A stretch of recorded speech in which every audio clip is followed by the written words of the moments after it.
سورہ فاتحہ کے نام کتنے ہیں، کون کون سے ہیں؟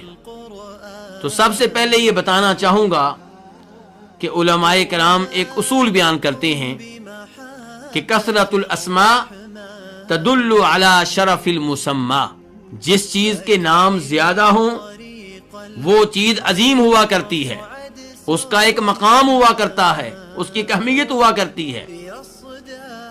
تو جب کسی چیز کے اچھے اچھے نام ہوں، پیارے پیارے نام ہوں، تو ان ناموں سے پتہ چلتا ہے۔ تو سورہ فاتحہ کے نام بہت ہیں۔ امام سیوطی رحمہ اللہ اپنی مشہور و معروف کتاب الاتقان میں لکھتے ہیں کہ سورہ فاتحہ کے نام 20 سے زیادہ ہیں، اور پھر انہوں نے اپنی اس کتاب میں سورہ فاتحہ کے تقریباً 23 نام ذکر کیے ہیں۔ ان ناموں میں سے کئی نام وہ ہیں جو نبی علیہ الصلوۃ والسلام کی احادیث سے ثابت ہیں، اور کئی نام وہ ہیں جو احادیث سے ثابت نہیں ہیں، لوگوں میں اس سورت کے وہ نام معروف ہیں، مشہور ہیں۔ اور ہم سب جانتے ہیں کہ قرآن کریم کی سورتوں کے سبھی نام نبی علیہ الصلوۃ والسلام کی طرف سے نہیں ہیں، کئی نام آپ کی طرف سے ہیں، کئی صحابہ کرام کی طرف سے ہیں، اور کئی بعد کے لوگوں کی طرف سے ہیں۔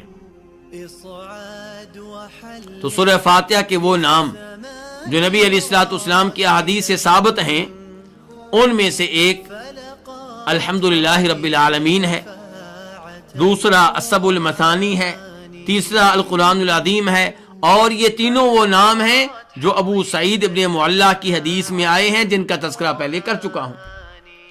الحمدللہ رب العالمین کیوں کہتے ہیں؟ کیونکہ اس سورت کا آغاز بسم اللہ الرحمن الرحیم کے بعد جن الفاظ سے ہوتا ہے وہ الفاظ کیا ہیں؟ الحمدللہ رب العالمین۔ اس کو سبع المثانی بھی کہتے ہیں، کیوں؟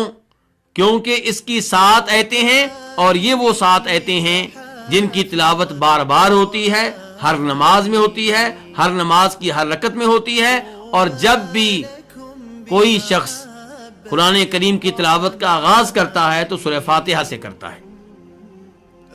تو سورہ فاتحہ کی تلاوت بار بار ہوتی ہے، اور اسے قرآن عظیم بھی کہتے ہیں، اور اس کی وضاحت پہلے کر چکا ہوں کہ قرآن پورے کا پورا عظیم ہے، اور سورہ فاتحہ عظمت میں تمام سورتوں سے بڑھ کر ہے، اس لیے اسے قرآن عظیم بھی کہا گیا ہے۔ اور سورہ فاتحہ کے یہ 2 نام اللہ رب العزت کے اس فرمان میں آئے ہیں جو سورہ ہجر میں ہے، وَلَقَدْ آتَيْنَاكَ سَبْعًا مِنَ الْمَثَانِي وَالْقُرْآنِ الْعَظِيمِ، کہ ہم نے آپ کو سبع المثانی دی ہیں اور ہم نے آپ کو قرآن عظیم دیا ہے۔ سورہ فاتحہ کے ناموں میں سے ایک نام فاتحۃ الکتاب بھی ہے، اور یہ نام اس حدیث میں آیا ہے جسے عبداللہ ابن عباس روایت کرتے ہیں، جس کا تذکرہ پہلے کر چکا ہوں کہ جبریل علیہ السلام آپ کے پاس تشریف فرما تھے، آسمانوں سے ایک فرشتہ نازل ہوا آپ کو خوشخبری دینے کے لیے کہ سورہ فاتحہ وہ نور ہے جو آپ سے پہلے کسی کو نہیں ملا، اور وہاں پہ نام کیا استعمال کیا ہے فرشتے نے؟ فاتحۃ الکتاب۔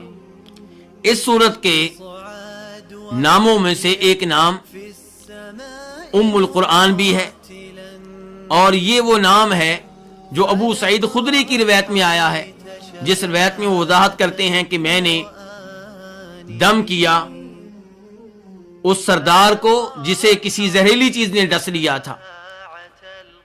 اور اس کے ناموں میں سے ایک نام ام الکتاب بھی ہے، جیسا کہ عبادہ بن صامت والی حدیث میں آتا ہے۔ تو بہرحال اس سورت کے کئی ایک نام ہیں۔ مثال کے طور پہ اسے سورہ شفا کہتے ہیں کیونکہ شفا کا باعث ہے، اسے سورہ رقیہ بھی کہتے ہیں، دم کا باعث ہے، اسے سورہ دعا بھی کہتے ہیں کیونکہ یہ ایک دعا ہے۔ تو اس کے کئی ایک نام ہیں۔